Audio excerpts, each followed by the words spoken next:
Bismillahirrahmanirrahim. Assalamualaikum warahmatullahi wabarakatuh.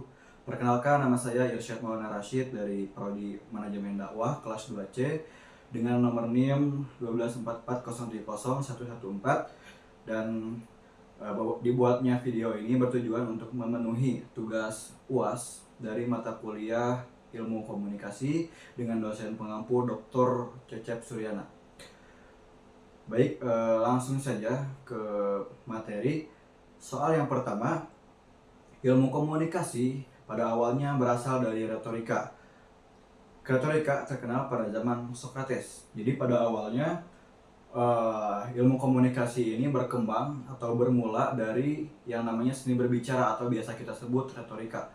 Nah, retorika ini terkenal pada zaman Yunani kuno atau zaman Yunani kuno ini pada zamannya Socrates, Plato, atau Aristoteles, dan sebagainya.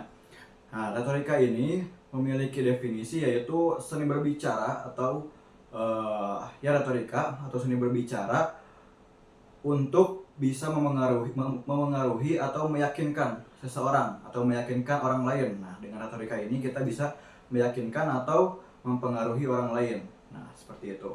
Nah, Socrates ini tersendiri yaitu seorang filsuf yang sering menggunakan dialog dan argumentasi sebagai metode komunikasi, seperti itu. Persoalan nomor kedua yaitu perkembangan ilmu komunikasi sebelum masa prasejarah masuk pada tahapan manusia. Penjelasannya tersendiri yaitu sebelum masa prasejarah atau sebelumnya adanya tulisan, mereka berkomunikasi dengan gerakan tubuh, ada simbolik, tanda-tanda, dan suara, dan sebagainya lah. Nah, perkembangan pada masa sebelum prasejarah ini sangatlah penting karena ini menjadi fondasi atau dasar bagi perkembangan komunikasi manusia. Lanjut soal nomor 3, yaitu karena komunikasi dianggap sebagai proses sebab dan akibat, maka komunikasi disebut sebagai interaksi. Nah, penjelasannya, komunikasi itu melibatkan aksi dan reaksi. Nah, aksi dan reaksi ini dilibatkan oleh dua belah pihak atau mungkin lebih. Nah, seperti itu. Nah, ketika ada seseorang menyampaikan pesan, maka harus ada pihak lain yang membalas pesan apa yang disampaikan oleh pihak pertama. Nah, itulah yang disebut namanya yang dinamakan interaksi atau komunikasi efektif, seperti itu. Lanjut soal nomor 4. Pada saat kita berkomunikasi dengan suku di Sumatera akan berbeda dengan berkomunikasi dengan suku di Jawa. Perbedaan ini merupakan konteks komunikasi dari aspek sosial. Nah, setiap suku itu pada dasarnya memiliki norma, nilai, mungkin etika yang berbeda-beda. Nah, sebaiknya kita sebagai misalnya orang Jawa ketika berkunjung ke Sumatera, maka alangkah baiknya kita mengikuti budaya-budaya atau norma nilai yang terdapat pada suku tersebut.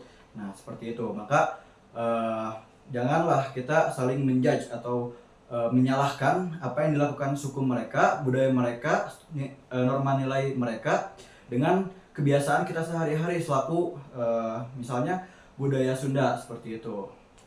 Lanjut ke soal nomor 5. Saat perkuliahan, komunikasi yang terjadi berfungsi untuk memberikan edukasi pada mahasiswa. Nah, dalam konteks perkuliahan, komunikasi terjadi antara biasanya dosen dan mahasiswa. Nah, dosen dan mahasiswa ini biasanya atau sering terjadi untuk mengedukasi atau bentuknya pembelajaran yang disampaikan oleh dosen gitu kepada mahasiswanya. Nah, ini merupakan edukasi atau komunikasi yang biasa terjadi atau sering terjadi di perkuliahan, seperti itu. Lanjut soal nomor 6. Stand up comedy merupakan bentuk komunikasi yang berfungsi untuk menghibur. Nah, stand up comedy ini salah satu bentuk komunikasi yang bertujuan untuk menghibur audiens. Nah, banyak sekali bentuk-bentuk stand up comedy ini. Banyak yang bentuk cerita atau mungkin bentuknya lelucon, apalagi ekspresi untuk membuat penonton tertawa dan sebagainya, seperti itu. Lanjut soal nomor 7.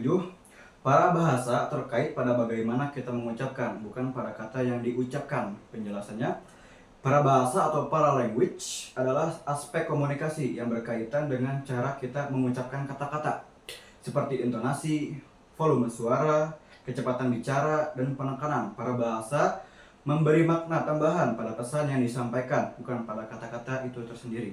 Seperti itu. Soal nomor 8, cara kita berbicara di saat musim hujan dan pada saat musim kemarau akan berbeda.